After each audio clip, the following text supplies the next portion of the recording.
हरे कृष्णा। तो चलिए पद्म पुराण की आज एक फिर से प्यारी सी स्टोरी देखते हैं, जिससे आपको भगवत गीता के पहले अध्याय का महत्व भी पता चल जाएगा।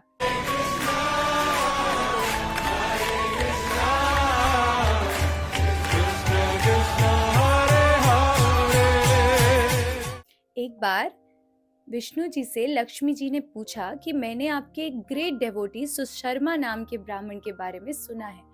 आप बताइए कि वो कैसा था, उसकी क्या स्टोरी है। विष्णु भगवान ने बोला कि मैं उसके बारे में क्या ही बोलूं। वो बहुत ही क्रूर ब्राह्मण था और वो कभी भी चैरिटी नहीं देता था, दान नहीं देता था, ना ही अपने घर में किसी गेस्ट का स्वागत करता था।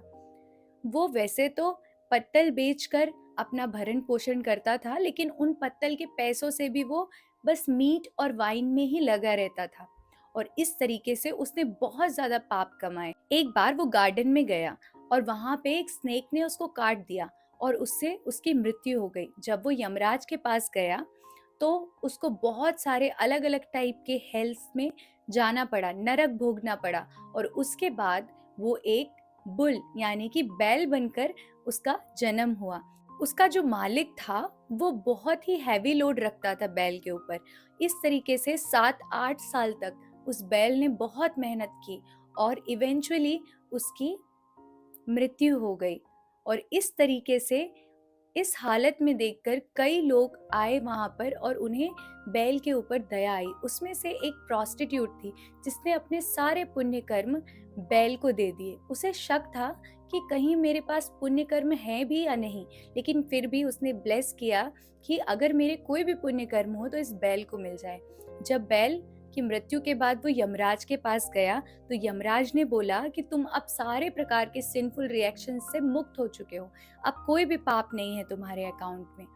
और उसके बाद वो ब्राह्मण बन के जन्म लिया और उसे अपनी सारी प्रीवियस लाइफ्स याद थी, इसलिए वो बहुत अच्छे से भगवान का नाम जप करने लगा और भगवान की सेवा पूजा करने लगा। और अपनी क्यूरियोसिटी के कारण वो उस प्रोस्टिट्यूट को ढूंढते हुए गया और उससे जाकर पूछा कि आपने ऐसा क्या कार्य किया है जिसकी वजह से मैं सारे सिंफुल रिएक्शन से मुक्त हो गया हूँ। तो उस प्रोस्टिट्यूट ने कहा कि मुझे नहीं पता, बस मेरे पास एक पैरट है, एक तोता है जो रोज कुछ ना कुछ श्लोक बोलता है और उसको मैं सुनती हूँ। तो मुझे लगता है मुझे उसी वजह से कुछ पुण्य मिले हुए थे जो मैंने आपको दे दिए। तो चलिए उस पैरट से ही पूछते हैं। अब ये प्रोस्टिट्यूट और ब्राह्मण दोनों पैरट के पास जाते हैं और पैरट से पूछते हैं। पैरट को भी अपनी प्रीवियस लाइफ्स याद रहती हैं।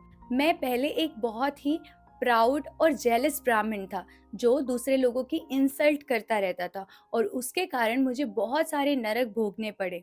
और उसके बाद मैं तोता बन गया। मैं अपने अंडे से पूरी तरीके से निकला भी नहीं था और इतना अनफॉर्चुनेट था कि मेरे माँ और पिताजी वहीं पे उनकी डेथ हो गई। और वहां से कुछ सेजेस आए। उन साधुओं ने मेरे ऊपर दया दिखाकर मुझे अपने आश्रम में रखा। साधु रोज बच्चों को पहले अध्याय को पढ़ाते थे गीता के, और पहले अध्याय का श्लोक मैं भी सुनता था। और उसके बाद एक बार कुछ चोर ने मुझे पकड़कर इस भली औरत को बेच दिया और इस प्रकार से मैं श्लोक को बोलने लगा और इन्होंने उस श्लोक को सुना और आप अपने पाप से मुक्त हो गए। इस प्रकार से वो प्रोस्टिट्यूट, तोता और सुशर्मा तीनों भगवत गीता के पहले अध्याय का निरंतर गुणगान करते हुए भगवत धाम को प्राप्त हुए। तो शिवजी पार्वती जी से कहते हैं कि इस अध्याय को, भगवत गीता के पहले अध्याय को जो भी सुनता है, कहता है या बार बार बोलता है, वो इस जन्म मृत्यु के चक्कर से मुक्त हो जाता है और उसे स्पिरिचुअल एलिवेशन मिलता है, भगवान का धाम मिलता है। हरे कृष्णा। कृष्णा